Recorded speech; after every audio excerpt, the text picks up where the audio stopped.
اللہ نے یہودیوں کے بارے میں فرمایا، اے یہودیوں، تم اللہ کی کتاب کو پڑھتے ہو، تورات کو پڑھتے ہو، تم لوگوں کو نیکی کا حکم دیتے ہو، تم لوگوں کی اصلاح کرنا چاہتے ہو اور خود اپنے آپ کو بھول جاتے ہو۔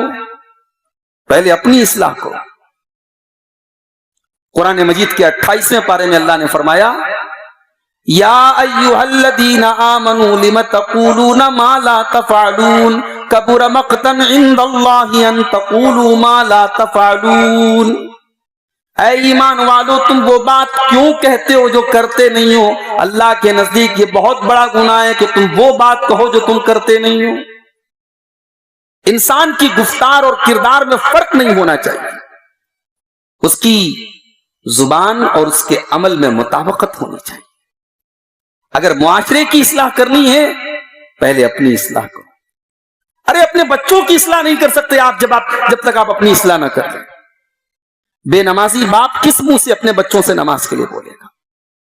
خود پردہ نہ کرنے والی عورت کس منہ سے اپنی بچی کو پردہ کرنے کی تعلیم دے گی؟ خود بے حیائی میں پڑی ہوئی عورت کس منہ سے اپنے گھر کے لوگوں کو حیا کا درس دے گی؟ پہلے اپنی اصلاح کرو۔ اللہ کے نبی کے ایک صحابی ہیں حضرت حنظلہ رضی اللہ تعالیٰ عنہ۔ ایک مرتبہ وہ گھر سے نکلے، راستے میں حضرت ابوبکر صدیق سے ملاقات ہو گئی۔ حضرت ابوبکر صدیق نے کہا، حنظلہ کہاں جا رہے ہو؟ کہا اللہ کے نبی کے پاس جا رہا ہوں۔ کہا کیا بات ہے، کیا معاملہ ہے؟ کہا ابوبکر صدیق، جب ہم لوگ اللہ کے نبی کے پاس بیٹھتے ہیں، اللہ کے نبی کی باتوں کو سنتے ہیں، ایسا لگتا ہے کہ جنت آنکھوں کے سامنے، جہنم آنکھوں کے سامنے۔ دل کے اوپر ایک عجیب سی کیفیت طاری ہو جاتی ہے۔ جنت آنکھوں کے سامنے معلوم ہوتی ہے، جہنم آنکھوں کے سامنے معلوم ہوتی ہے، لیکن جب ہم بال بچوں میں لگ جاتے ہیں، پریوار میں لگ جاتے ہیں، اے ابو بکر، پھر وہ دل کی کیفیت باقی نہیں رہتی۔ تو یہ تو منافق کا حال ہوتا ہے کہ کبھی تو دل کے اندر بہت اللہ کا ڈر اور کبھی دل کے اندر اللہ کا ڈر نہیں ہے، اس لیے مجھے ایسا لگتا ہے کہ میں منافق ہو گیا۔ حضرت حنظلہ کہتے ہیں مجھے ایسا لگا کہ میں منافق ہو گیا، میں اللہ کے نبی کے پاس پوچھنے جا رہا ہوں۔ حضرت ابوبکر صدیق نے کہا کہ بھائی یہ معاملہ تو میرے ساتھ بھی ہے، جو تم بات بتا رہے ہو یہ تو میرے ساتھ بھی معاملہ ہے، چلو ہم دونوں اللہ کے نبی کے پاس چل کر کے پوچھتے ہیں۔ غور کرو، حضرت حنظلہ نے کسی اور کے بارے میں نہیں سوچا، اپنے بارے میں سوچا، کہیں میں تو منافق نہیں ہو گیا، اور آ کر کے اللہ کے نبی کے سامنے انہوں نے اپنا یہ سوال پیش کیا۔ اللہ کے نبی نے فرمایا، اے حنظلہ، ایسا کچھ نہیں ہے، تم منافق نہیں ہوئے ہو، دل کی حالت بدلتی رہتی ہے، کبھی دل کے اندر اللہ کا خوف زیادہ ہوتا ہے، کبھی کم ہوتا ہے۔ اے حنظلہ، جب تم میرے پاس ہوتے ہو تو اللہ کا ڈر تمہارے دل میں زیادہ ہو جاتا ہے، اور اگر تم اسی حال میں ہمیشہ رہنے لگو گے تو اتنے نیک بن جاؤ گے، اتنے نیک بن جاؤ گے، فرشتے تم سے مصافحہ کرنے آ جائیں گے، تمہارے بستروں کے اوپر فرشتے مصافحہ کرنے آ جائیں گے، لیکن یہ ممکن نہیں ہے، دل ہمیشہ بدلتا رہتا ہے۔ تو حضرت حنظلہ کو اپنی فکر ہوئی، سماج کی اصلاح کرنا ہے، پہلے اپنی فکر کرو میرے بھائی، اور اپنے بعد پھر اپنے گھر والوں کی فکر کرو، اپنی فیملی کی فکر کرو، اپنے بال بچوں کی فکر کرو۔ انسان کی زندگی میں اس کی فیملی کی بڑی اہمیت ہوتی ہے۔ انسان کسی اچھی جگہ جاتا ہے، سوچتا ہے فیملی کو لے کے جاؤں، شاپنگ کرنے جاتا ہے، سوچتا ہے فیملی کو لے کے جاؤں، کوئی اچھی چیز کھاتا ہے، سوچتا ہے فیملی کو بھی کھلا دوں۔ فیملی سے انسان پیار کرتا ہے، محبت کرتا ہے، بیوی بچوں سے انسان محبت کرتا ہے۔ بچوں کو ہلکی سی کھروچ لگ جائے، ماں بے چین ہو جاتی ہے، باپ بے قرار ہو جاتا ہے۔ کہ ہمارا اور آپ کا فرض نہیں بنتا کہ اپنے بیوی بچوں کو جہنم کی آگ سے بچانے کا بھی ہم انتظام کریں، اس کی فکر کریں؟ یا ایھا الذین آمنوا قوا انفسکم واہلیکم نارا، اے ایمان والو اپنے آپ کو اور اپنے گھر والوں کو جہنم کی آگ سے بچاؤ۔ وقودھا الناس والحجارہ، جس کا ایندھن انسان اور پتھر ہیں، علیہا ملائکۃ غلاظ شداد لا یعصون اللہ، اس جہنم کے داروغہ بڑے سخت ہوں گے، وہ کسی کے ساتھ کوئی مربت نہیں کریں گے، وہ وہی کریں گے جس کا اللہ ان کو حکم دے گا۔ جہنم سے بچاؤ اپنے پریوار والوں کو۔ اللہ نے اپنے نبی کو بھی یہی حکم دیا، وَأَنذِرْ عَشِيرَتَكَ الْأَقْرَبِينَ، اے نبی اپنے قریبی رشتہ داروں کو، اپنے خاندان کے لوگوں کو، اپنے بیوی بچوں کو سب سے پہلے اللہ کے عذاب سے ڈراؤ۔ اللہ کے نبی نے صفا کی پہاڑی پہ چڑھ کے اپنے خاندان کے لوگوں کو جہنم کی آگ سے خبردار کیا تھا۔ اپنے پریوار کی فکر کرو میرے بھائی۔ اسی لیے اللہ قرآن میں جب نماز کا حکم دیتا ہے تو اللہ کیا فرماتا ہے؟ وَأَمُرْ أَهْلَكَ بِالصَّلَاةِ وَاسْتَبِرْ عَلَيْهَا، خود بھی نماز کی پابندی کرو اور اپنے گھر والوں کو بھی نماز کا حکم دو، اپنے بیوی بچوں کو نماز کا حکم دو۔ اللہ کے نبی اس عورت کے لیے دعا کرتے ہیں جو رات میں تہجد کی نماز پڑھے اور اپنے شوہر کو اٹھائے، اور اس شوہر کے لیے دعا کرتے ہیں جو رات میں تہجد کی نماز پڑھے اور اپنی بیوی کو اٹھائے۔ اللہ کے نبی فرماتے ہیں رحم اللہ رجلا قام من اللیل، اللہ رحمت نازل کرے اس مرد کے اوپر جو رات میں اٹھ کر کے تہجد پڑھتا ہے اور اپنی بیوی کو اٹھاتا ہے۔ اگر بیوی انکار کر دیتی ہے تو بیوی کے اوپر پانی چھڑک دیتا ہے، اور اللہ رحمت نازل فرمائے اس عورت کے اوپر جو شوہر کو رات میں اٹھاتی ہے، اگر شوہر انکار کر دے تو شوہر کے اوپر پانی ڈال دیتی ہے۔ پریوار کی اصلاح کرو، بیوی بچوں کی اصلاح کرو۔ اس کے بعد تیسری چیز سماج کی اصلاح کرنا ہے، عقیدے کی اصلاح کرو۔ سماج کے اندر شرک ہوگا، غیر اللہ کی عبادت ہوگی، سماج کبھی نہیں سدھر سکتا میرے بھائی۔ سماج کو سدھارنا ہے، عقیدے کی اصلاح کرنی ضروری ہے۔ ہمارا کلمہ ہے لا الہ الا اللہ، یہ صرف زبان سے کہنے کا نہیں ہے، اس پر عمل کرنا ہوگا۔ اللہ کے سوا کوئی معبود نہیں، کوئی ایسا نہیں جس کے سامنے ہاتھ پھیلایا جائے، کوئی ایسا نہیں جس کی بارگاہ میں سر جھکایا جائے، کوئی ایسا نہیں جس کا ڈر دل میں بسایا جائے، کوئی ایسا نہیں جس کے نام کی قسم کھائی جائے، کوئی ایسا نہیں جس کے اوپر مکمل بھروسہ کیا جائے۔ اگر ایسی کوئی ذات ہے تو اللہ کی ذات۔ عقیدہ صحیح کرو، توحید صحیح کرو۔ سارے نبیوں کا پیغام توحید، پورے قرآن کا پیغام توحید، اسلام کی بنیاد توحید۔ توحید نہیں ہے زبان سے کہہ بھی دیا لا الہ تو کیا حاصل، دل و نظر جو مسلمان نہیں تو کچھ بھی نہیں۔ اپنے عقیدے کی اصلاح کرو میرے بھائی۔ اور یاد رکھو، ابھی آپ نے محبت رسول کے اوپر تقریر سنی، نبی سے محبت تو ہے نا؟ کون ایسا بد نصیب مسلمان ہے جو نبی سے محبت نہیں کرتا؟ کوئی ہے تو ذرا آئے سامنے اور کہے کہ صاحب میں نبی سے محبت نہیں کرتا ہوں۔ ارے تیرا ایمان نہیں سلامت رہے گا۔ جو نبی سے محبت نہ کرے، جو نبی کو سب سے زیادہ نہ چاہے، بال بچوں سے زیادہ اپنی جان سے بڑھ کے نبی سے پیار نہ کرے، اس کا ایمان مکمل نہیں ہو سکتا۔ مگر یاد رکھو، نبی کا دامن بھی قیامت کے دن کسی مشرک کو نہیں ملے گا۔ اللہ کے علاوہ کسی اور کے در پہ سر جھکانے والا کل قیامت کے دن نبی کی شفاعت نہیں پا سکتا ہے میرے بھائی۔ حضرت ابو ہریرہ نے اللہ کے نبی سے سوال کیا، اے اللہ کے نبی، من اسعد الناس بشفاعتک یوم القیامہ، اے اللہ کے نبی وہ کون سا خوش نصیب انسان ہے جو قیامت کے دن آپ کی شفاعت پائے گا، جس کی آپ قیامت کے دن شفاعت فرمائیں گے؟ اللہ کے پیارے نبی نے فرمایا، اے ابو ہریرہ مجھے یقین تھا سب سے پہلے یہ سوال تم ہی کرو گے، لما رأیت من حرصک علی الحدیث، کیونکہ میں دیکھ رہا ہوں کہ تم حدیث کے حریص ہو، تمہارے اندر حدیث کو سیکھنے کی تڑپ ہے، حدیث کو سیکھنے کی طلب ہے۔ حدیث کو سیکھنے کی تڑپ یہ نبی کی سنت ہے، صحابہ کی سنت ہے۔ حدیث کو سیکھنے کی تڑپ پیدا کرو۔ اصلی اہل حدیث وہی ہے جو حدیثوں پر عمل کرے اور حدیثوں کو سیکھنے کی تڑپ اپنے دل میں پیدا کرے۔ حضرت ابو ہریرہ حدیث کو سیکھنے کی اور حدیث پر عمل کرنے کی تڑپ رکھتے تھے۔ اللہ کے نبی نے فرمایا کہ اے ابو ہریرہ مجھے یقین ہے کہ تم سب سے پہلے تم ہی سوال کرو گے کیونکہ تمہارے اندر حدیث کو سیکھنے کی تڑپ ہے۔ اے ابو ہریرہ، اسعد الناس بشفاعت یوم القیامہ من قال لا الہ الا اللہ خالصا من قبل نفسہ۔ اے ابو ہریرہ، قیامت کے دن وہ خوش نصیب انسان جس کو میری شفاعت ملے گی جو زبان سے لا الہ الا اللہ کہے گا اور دل سے اس کی تصدیق کرے گا، جو دل سے لا الہ الا اللہ کہے گا، توحید کے اوپر زندہ رہے گا، توحید کے اوپر مرے گا، توحید کے اوپر دنیا سے جائے گا، وہی قیامت کے دن میری شفاعت پائے گا۔ تو سرکار کا دامن اسی کو ملے گا جو توحید پر ہوگا۔ اس لیے میرے بھائی اپنے عقیدے کی حفاظت کرو اور بدعت سے بچو۔ دین کے نام پر علم غلم کچھ بھی بیان کر دیا جائے اس کو دین مان لینا نہیں، دین وہی ہے جو 1400 سال پہلے مکمل ہوا تھا۔ 1400 سال پہلے میرے نبی کے اوپر دین مکمل ہو چکا تھا اور قرآن کی آیت نازل ہو چکی تھی، اليوم اکملت لکم دینکم واتممت علیکم نعمتی ورضیت لکم الاسلام دینا۔ اے نبی آج میں نے اپنے دین کو تمہارے اوپر مکمل کر دیا ہے، اے نبی میں نے اپنی نعمت کو مسلمانوں کے اوپر تمام کر دیا ہے اور میں نے اسلام کو ایک دین کے طور پر پسند کر لیا ہے۔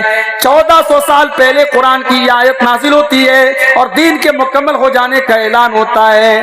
آج 2023 میں اور آج کے دور میں اگر کوئی نیا کام نکالا جا رہا ہے وہ دیکھنے میں کتنا ہی اچھا کیوں نہ ہو، وہ بدعت ہے، وہ گمراہی ہے، وہ دین کا حصہ نہیں ہو سکتا۔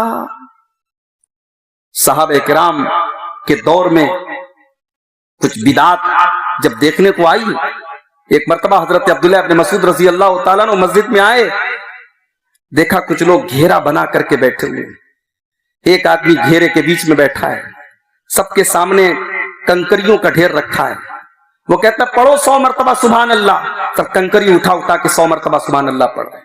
پھر وہ کہتا ہے پڑھو 100 مرتبہ اللہ اکبر، کنکری اٹھا کے 100 مرتبہ اللہ اکبر پڑھ رہے ہیں۔ عبداللہ بن مسعود کی نظر پڑی، آپ آئے، آپ نے کہا کیا کر رہے ہو؟ کہا کہ اے ابو عبد الرحمن ہم گن رہے ہیں، تسبیح پڑھ رہے ہیں، گن رہے ہیں، اللہ کا ذکر کر رہے ہیں، گن رہے ہیں۔ کیا جواب دیا تھا عبداللہ بن مسعود نے؟ او لوگوں کان کھول کر کے سن لو، تم اپنے گناہوں کو شمار کرو، اپنے گناہوں کو گنا کرو، نیکیوں کو گننے کی ضرورت نہیں ہے۔ میں گارنٹی دیتا ہوں تمہاری کوئی نیکی اللہ تعالیٰ کیا برباد نہیں ہوگی۔ اے محمد کی امت کے لوگوں تم کتنا جلدی ہلاک ہو گئے، برباد ہو گئے۔ ارے ابھی تو نبی کے صحابہ زندہ ہیں، ابھی تو نبی کے کپڑے بھی پرانے نہیں ہوئے ہیں، ابھی تو نبی کے برتن بھی نہیں ٹوٹے ہیں اور تم نے دین کے اندر نئے نئے کام نکالنا شروع کر دیے۔ اس اللہ کی قسم جس کے ہاتھ میں میری جان ہے، یا تو تم نبی سے بہتر طریقے کے اوپر چل رہے ہو یا تم کوئی گمراہی کا راستہ کھول رہے ہو۔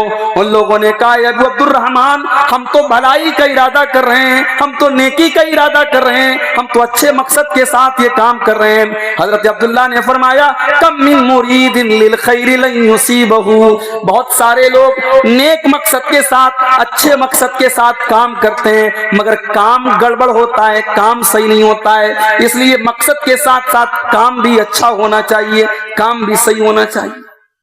تو شرک اور بدعت جب تک اس سے پاک نہیں ہوں گے اصلاح نہیں ہو سکتی۔ چہرے پہ داڑھی رکھ لو، ماتھے پہ سجدے کا نشان آ جائے لیکن شرک ہو رہا ہے تو حج کرتے رہو، عمرہ کرتے رہو، برباد ہے سب۔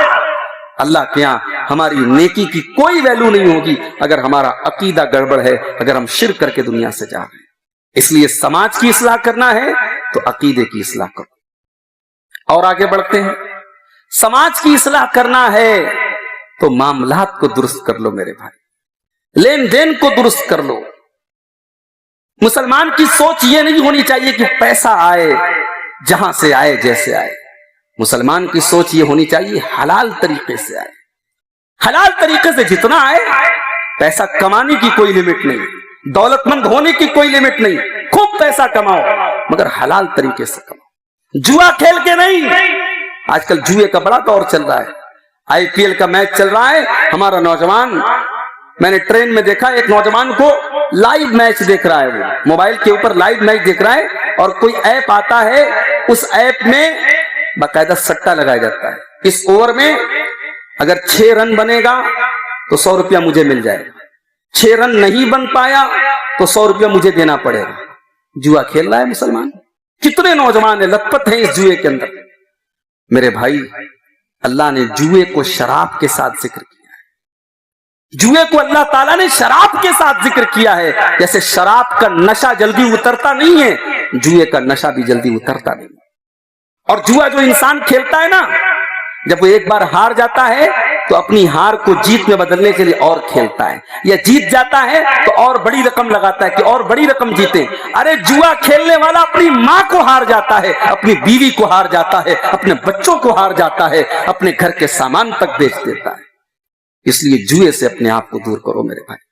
آج کتنے مسلمان ہیں سود اور بیاج میں لت پت ہیں، 5 ٹائم کے نمازی ہیں، تہجد پڑھتے ہیں، اور بینک سے ملنے والا بیاج کھا رہے ہیں، سود کھا رہے ہیں۔ سود کے اوپر لوگوں کو قرضہ دے رہے ہیں یا سود کے اوپر قرضہ لے رہے ہیں؟ آپ کو معلوم ہے یہ سود کتنا بڑا گناہ ہے؟ جہاں تک میں جانتا ہوں قرآن کریم نے شرک کے بعد جتنے خطرناک انداز میں اللہ تعالیٰ نے سود کا ذکر کیا ہے، کسی اور گناہ کا ذکر نہیں۔ اللہ نے فرمایا فَإِن لَّمْ تَفْعَلُوا فَأَذَنُوا بِحَرْبٍ مِّنَ اللَّهِ وَرَسُولِهِ، اے ایمان والو اگر تم سود اور بیاج کا لین دین بند نہیں کرتے ہو تو اللہ سے جنگ کرنے کے لیے تیار ہو جاؤ، اس کے رسول سے جنگ کرنے کے لیے تیار ہو جاؤ۔ کون ہے وہ جو اللہ سے جنگ کرے؟ کون ہے جو رسول سے جنگ کرے؟ سود خور بیاج خور اللہ سے لڑائی کرتا ہے، رسول سے لڑائی کرتا ہے۔ اللہ کے نبی نے صحیح حدیث میں فرمایا کہ سود اتنا بڑا گناہ ہے، اس کے گناہ کے اتنے درجات ہیں، اس میں ہلکا درجہ یہ ہے کہ انسان اپنی سگی ماں کے ساتھ زنا کرے۔ میرے بھائی، مسلمان کو صرف پیسہ کمانے کی ہوس نہیں ہونی چاہیے، مسلمان کو حلال طریقے سے پیسہ کمانے کی طلب ہونی چاہیے۔ اللہ کا کرم ہے، اللہ نے حرام کو لمیٹڈ بنایا ہے، اللہ نے حرام کی لسٹ بتائی ہے، حلال کی لسٹ نہیں بتائی ہے۔ حلال کاروبار کوئی بھی کرو، انسان کسی کے آگے ہاتھ نہ پھیلائے، بس حلال طریقے سے پیسہ کمائے۔ حضرت داؤد علیہ السلام اپنے ہاتھ سے کام کرتے تھے، اللہ کے نبی نے بکریاں چرائی ہیں، سارے نبیوں نے بکری چرائی ہے۔ اپنے ہاتھ کی محنت مزدوری کی کمائی سے بہترین کوئی کمائی نہیں۔ جو انسان اپنے ہاتھ کی محنت مزدوری کی کمائی کھا رہا ہے اس سے بہترین کمائی کوئی نہیں۔ ایک حلال طریقے سے کاروبار، اس سے بہترین کمائی کوئی نہیں ہے۔ اللہ کے نبی نے فرمایا سب سے بہترین کمائی کل بیع مبرور، حلال طریقے سے نیکی کی بنیاد پر جو تجارت کی جائے وہ تجارت ہے۔ لیکن آج آپ دیکھ لیں، مسلمان آج جوا کھیلنے میں مسلمان آگے ہے، سود اور بیاج میں مسلمان آگے، بہنوں کی وراثت کھانے میں مسلمان آگے۔ رمضان کا مہینہ آتا ہے، مولوی صاحب حلق کے نیچے وضو کرنے کے ٹائم کلی کرتے وقت حلق میں اگر پانی کا کوئی قطرہ چلا جائے وضو باقی رہے گا کہ نہیں رہے گا؟ مسئلہ پوچھ رہا ہے بیچارہ۔ کون پوچھ رہا ہے؟ جو اپنی بہن کا حق مار کے بیٹھا ہے، جو جائیداد میں اپنی بیٹیوں کا حق مار کے بیٹھا ہے۔ اور بعض بے شرم یہ کہتے ہیں جب ہمیں نہیں ملا تو ہم کیوں دیں گے؟ شریعت کا یہ اصول نہیں ہے۔ اگر آپ کو نہیں ملا تو اس میں آپ کی بیٹی کی غلطی نہیں ہے، آپ کی بہن کی غلطی نہیں ہے۔ آپ کی بہن کا جو حق ہے، آپ کی بیٹی کا جو حق ہے، وہ دیے بغیر آپ بچ نہیں سکتے میرے بھائی۔ آپ یہاں نہیں دیں گے، کل قیامت کے دن دینا پڑے گا، اپنی نیکیوں کے ذریعے دینا پڑے گا، اور اپنی بہن کے گناہوں کو اپنے اوپر لادنا پڑے گا۔ اللہ کے نبی فرماتے ہیں لَتُؤَدُّنَّ الْحُقُوقَ إِلَىٰ أَهْلِهَا، تم ضرور لوگوں کا حق دے دیا کرو، ورنہ تمہیں قیامت کے دن دینا پڑے گا۔ حَتَّى يُقَادَ لِلشَّاةِ الْجَلْحَاءِ مِنَ الشَّاةِ الْقَرْنَاءِ، یہاں تک کہ قیامت کے دن ایک سینگ والی بکری سے بھی قصاص لیا جائے گا اگر اس نے بغیر سینگ والی بکری پر کوئی ظلم و زیادتی کی ہوگی۔ حقوق و لباد کا معاملہ بڑا خطرناک ہے۔ کسی کی زمین ہڑپ لینا عام بات ہے، بھائی بھائی کے ساتھ ناجائز قبضہ کر لیتا ہے اس کی زمین پر، یتیم بھتیجے کا مال کھا جاتے ہیں اس کے چچا۔ آج یہ مسلمانوں کے حالات ہیں میرے بھائی۔ کچہری میں چلے جاؤ، غیر مسلموں سے زیادہ آپ کو کیس ملیں گے زمین جائیداد کے مسلمانوں کے۔ کس بات کے مسلمان ہیں ہم؟ صرف 5 ٹائم نماز پڑھنے کا نام اسلام نہیں ہے، معاف کیجیے گا، اسلام ایک مکمل لائف سٹائل کا نام ہے، اسلام ایک مکمل نظام حیات کا نام ہے۔ تو معاملات کو درست کرو۔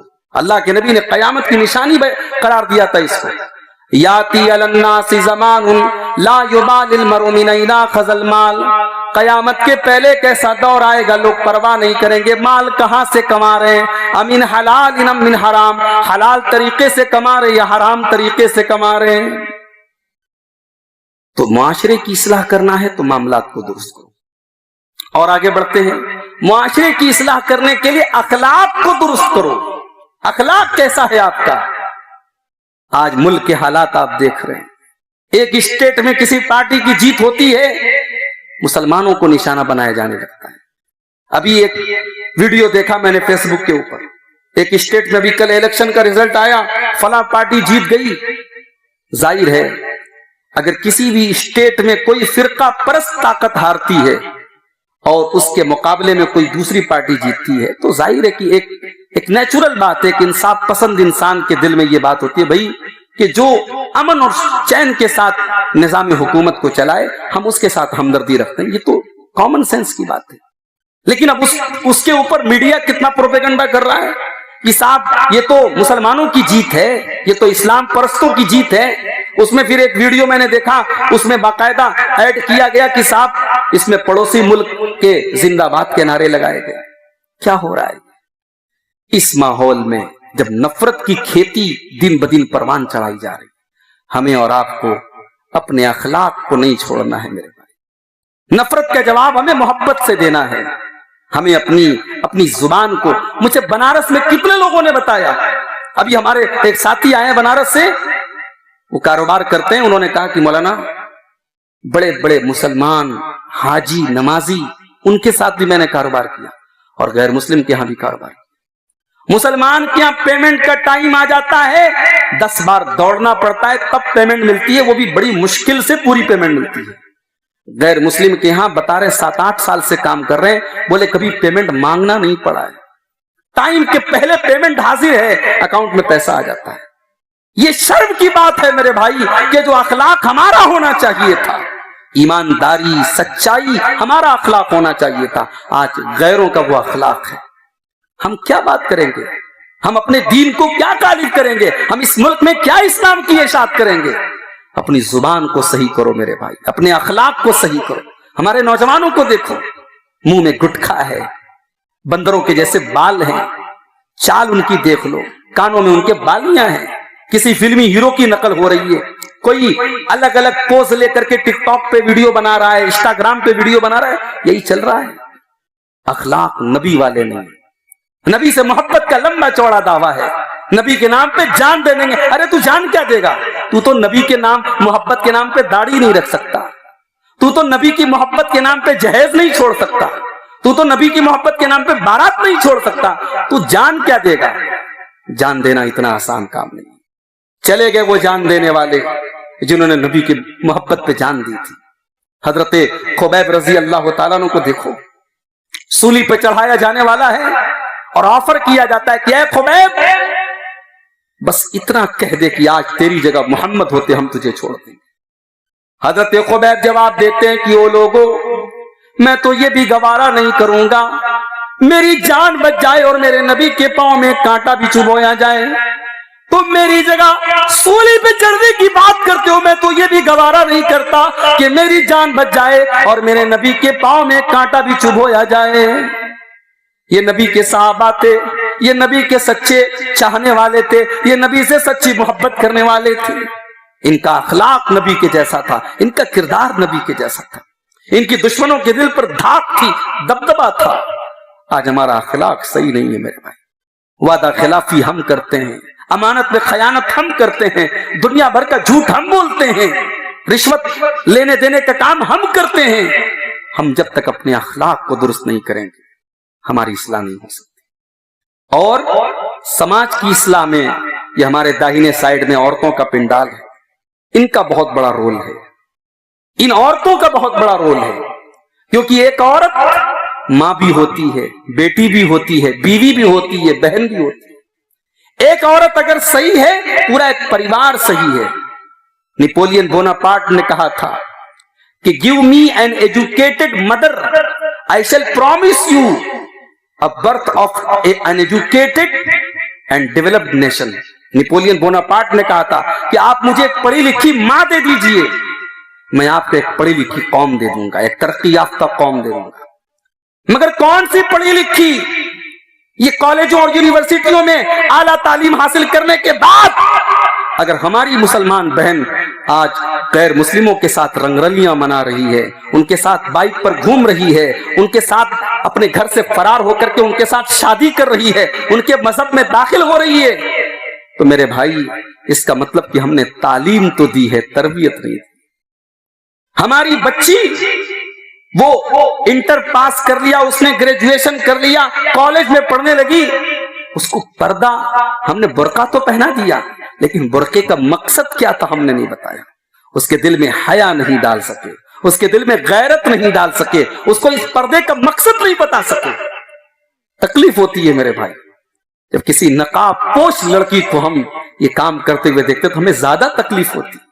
یہ کام تو ہو رہا ہے دنیا بھر میں، بدکاری ہو رہی ہے، زناکاری ہو رہی ہے، مگر ایک نقاب پہننے والی، ایک برقع نشین عورت جب کسی غیر مسلم کے ساتھ فرار ہوتی ہے نا، تو ایسا لگتا ہے کہ ہماری قوم کے چہرے پر کسی نے تھپڑ مارا ہے۔ ہماری قوم تو ماشاءاللہ بریانی کھانے میں مست بنی ہے، بڑے کا پایا کھانے میں مست بنی ہے، اسے تو مسلمانوں کے محلے میں چلے جاؤ۔ آج افسوس ہوگا، میں بنارس میں جس علاقے میں رہتا ہوں، ہمارے علاقے سے سٹا غیر مسلموں کا علاقہ ہے۔ غیر مسلموں کا علاقہ جہاں سے شروع ہوا، کوچنگ سینٹر اور اسکول غیر مسلموں کے علاقوں میں شروع ہوئے۔ مسلمان لڑکی نقاب پہن کر کے گھر سے نکلتی ہے کوچنگ کرنے کے لیے، کہاں جاتی ہے؟ غیر مسلموں کے علاقے میں۔ اور وہاں کوچنگ کرنے والوں میں اگر 10 لوگ ہیں، 10 میں 5 لڑکیاں ہیں اور 5 لڑکے ہیں، تو لڑکیوں میں 5 لڑکیوں میں ہو سکتا ہے کہ آپ کو 3 مسلمان لڑکیاں مل جائیں، مگر لڑکوں میں 5 آپ کو غیر مسلم ملیں گے، مسلمان نہیں ملیں گے۔ یہ بھی ہماری قوم کا بڑا عجیب طریقہ ہے۔ لڑکیوں کو تو ہم پڑھا رہے ہیں، لڑکوں کو نہیں پڑھا رہے ہیں۔ بیٹی پڑھاؤ بیٹی بچاؤ ہمارے وزیر اعظم صاحب کا نعرہ ہے، میں اس نعرے میں ایک نعرہ اور جوڑ دیتا ہوں، بیٹی پڑھاؤ بیٹی بچاؤ اور بیٹے کو بھی پڑھاؤ، اس لیے کہ اگر آپ نے بیٹے کو نہیں پڑھایا، آپ کی سماج میں جو ڈیفرنس ہوگا لڑکے اور لڑکیوں کا، لڑکیاں پڑھی لکھی ہوں گی، لڑکے جاہل ہوں گے، تو یہ بیلنس جو نہیں ہوگا، یہ جو عدم توازن ہوگا، اس سے بڑی بربادی ہوگی میرے بھائی۔ آج ہماری قوم کی لڑکیاں جب اعلیٰ تعلیم حاصل کرتی ہیں، انہیں اپنی قوم کے اندر ایجوکیٹڈ اور پڑھے لکھے لڑکے نہیں ملتے ہیں، تو کالج میں ہر وہ لڑکا جو پڑھا لکھا ہوتا ہے ان کے حسن کی چند تعریف کر دیتا ہے، ان کے بالوں کی تعریف کر دیتا ہے، ان کی باتوں کی تعریف کر دیتا ہے، بس وہ لٹو ہو جاتی ہیں۔ اس لیے اپنے بچوں کو بھی پڑھانا بہت ضروری ہے۔ صرف لڑکیوں کی تعلیم پر آپ محنت مت کیجیے، لڑکوں کی تعلیم پر بھی آپ محنت کیجیے۔ تو عورتوں کی اصلاح بہت ضروری ہے۔ اگر عورت سدھر جائے میرے بھائی، اس سے قیمتی کوئی دولت نہیں۔ اللہ کے پیارے نبی فرماتے ہیں لِيَتَّخِذْ أَحَدُكُمْ قَلْبًا شَاكِرًا وَلِسَانًا ذَاكِرًا وَزَوْجَةً مُؤْمِنَةً تُعِينُهُ عَلَى أَمْرِ الْآخِرَةِ۔ 3 چیزوں کو خزانہ بنا لو۔ ایک تو اپنے سینے میں ایسا دل پیدا کر لو جو اللہ کا شکر ادا کرتا ہو، اپنے منہ میں ایسی زبان پیدا کر لو جو اللہ کا ذکر کرتی ہو، اور ایسی بیوی اپنے گھر میں لے آؤ جو دین کے کاموں میں تمہاری مدد کرے، جو اللہ کے ذکر پر تمہاری مدد کرے، جو شریعت کے کاموں میں تمہاری مدد کرے۔ دیندار عورتوں رشتہ کرو، دیندار عورت کو ترجیح دو، اور سادگی کے ساتھ سمپل طریقے سے وقت پر شادی کر دو۔ لڑکے لڑکیوں کی شادی ٹائم پر نہ کرنا، یہ بھی بہت ساری مصیبتوں کی جڑ ہے۔ سماج میں بدکاری اور بے حیائی کے پھیلنے کی بہت بڑی وجہ شادیوں میں تاخیر کرنا ہے۔ اپنے بچوں کی صحیح وقت پر شادی کرو۔ اور آخری بات جو بیان کر کے بات ختم کرنے جا رہا ہوں، اصلاح معاشرہ کے لیے سب سے بنیادی چیز یہ ہے، 2 چیزیں ہیں، ایمان اور نیک عمل۔ اگر آپ کے پاس ایمان ہے اور نیک عمل ہے، دنیا بھی آپ کی بہترین ہوگی اور آخرت بھی بہترین ہوگی۔ اللہ کا وعدہ ہے، میرا وعدہ نہیں، اللہ کا وعدہ ہے۔ من عمل صالحا من ذکر او انثی، جو ایمان والا بن جائے، جو نیک عمل والا بن جائے، اللہ فرماتا ہے فَلَنُحْيِيَنَّهُ حَيَاةً طَيِّبَةً، وہ مرد ہو چاہے عورت ہو، ہم اسے دنیا میں بھی ایک بہترین زندگی دیں گے۔ وَلَنَجْزِيَنَّهُمْ أَجْرَهُمْ بِأَحْسَنِ مَا كَانُوا يَعْمَلُونَ، اور آخرت میں اس کے عمل کا بہترین بدلہ دیں گے۔ ایمان اور نیک عمل کرنے والے بن جاؤ میرے بھائی۔ اپنے بچوں کے لیے انویسٹمنٹ کرتے ہو، اپنے اندر نیک عمل پیدا کر لو اور ایمان پیدا کر لو، اس سے بڑا انویسٹمنٹ اپنے بچوں کے لیے کوئی نہیں۔ اگر آپ نیک ہیں، آپ ایمان والے ہیں، اللہ کی قسم آپ کے بچے برباد نہیں ہوں گے، آپ کی نسلیں برباد نہیں ہوں گی۔ لیکن اگر آپ گنہگار ہیں، آپ بدکار ہیں، آپ اللہ کی شریعت کے مجرم اور باغی ہیں، آپ کے گناہوں کا برا اثر آپ کے بچوں پر بھی پڑے گا۔ انسان سوچتا نہیں، انسان کے گناہوں کا اثر اس کی بیوی کے اخلاق پر پڑتا ہے، اس کے بچوں پر پڑتا ہے، اس کی روزی روٹی پر پڑتا ہے۔ اس لیے اللہ نے کہا کہ ایمان والے بن جاؤ اور نیک عمل کرنے والے بن جاؤ، ہم تمہیں دنیا میں بھی بہترین زندگی دیں گے اور آخرت میں بھی بہترین بدلہ دیں گے۔ آئیے میرے بھائیو، رات کا سہانا ٹائم ہے، اللہ سے دعا کیجیے اللہ ہم سب کو اپنے آپ کی اور اپنے گھر والوں کی اصلاح کرنے کی توفیق عطا فرمائے۔ آج کا یہ پروگرام جن بھائیوں کی محنت سے منعقد ہوا ہے، اللہ ان بھائیوں کی محنتوں کو قبول فرمائے۔ جتنے لوگوں نے اس پروگرام میں تعاون کیا ہے، جس طریقے سے بھی تعاون کیا ہے، اللہ ان کی نیکیوں کو قبول فرمائے۔ اللہ اس علاقے کو خیر و برکت کا مرکز بنا دے۔ اللہ یہاں کے تمام مسلمانوں کو ایک دوسرے سے کندھے سے کندھا ملا کر کے سماج کی اصلاح کرنے کی توفیق عطا فرمائے۔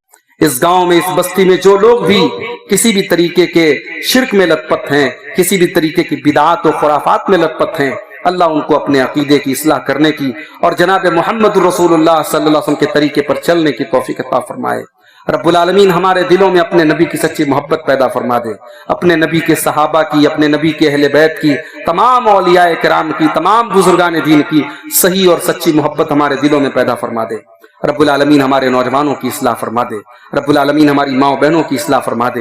جو ہم میں سے بے نمازی ہیں، اللہ ان کو نمازی بنا دے۔ جو ہم میں سے نمازی ہیں، اللہ ان کو سنت رسول کے مطابق نماز ادا کرنے کی توفیق عطا فرمائے۔ جو بیمار ہیں، اللہ ان کو شفاء کامل عاجل عطا فرمائے۔ جو روزی روٹی سے پریشان ہیں، اللہ ان کے کاروبار میں برکت نصیب فرمائے۔ رب العالمین آج کے اس پروگرام میں ہم نے جو تقریریں سنی ہیں، اللہ کہنے سننے سے زیادہ ہم سب کو عمل کی توفیق عطا فرمائے۔ اللہ ہمارے ملک کے امن چین اور سکون کی حفاظت فرمائے۔ اللہ ظالموں کے ظلم سے، شریروں کے شر سے ہم سب کو محفوظ رکھے۔ اللہ ہماری مساجد کی، ہمارے مدرسوں کی، ہمارے علماء کی اور دین کا کام کرنے والے تمام دعات کی اللہ تعالی حفاظت فرمائے۔ اللہ ہمارے جان و مال کی، ہمارے عزت و آبرو کی حفاظت فرمائے۔ اللہ ہمارے دلوں سے حسد کو نکال دے، تکبر کو نکال دے، حرص کو نکال دے، لالچ کو نکال دے۔ اللہ محبت دنیا کی محبت نکال دے۔ اللہ ہمارے دلوں میں جنت کی محبت پیدا فرما دے، آخرت کی فکر پیدا فرما دے۔ اللہ ہمارے دلوں سے تمام گندگیوں کو نکال دے۔ رب العالمین ہمارے دلوں کو نور سے بھر دے، ہمارے دلوں کو اللہ اپنے ذکر سے بھر دے۔ رب العالمین ہمیں جب تک دنیا میں زندہ رکھے، اسلام پر زندہ رکھے اور ہم سب کا خاتمہ ایمان پر ہو، آمین۔ ربنا تقبل منا انك انت السميع العليم وتب علينا انك انت التواب الرحيم وصلى الله تعالى على نبينا محمد وعلى اله وصحبه اجمعين والسلام عليكم ورحمة الله وبركاته۔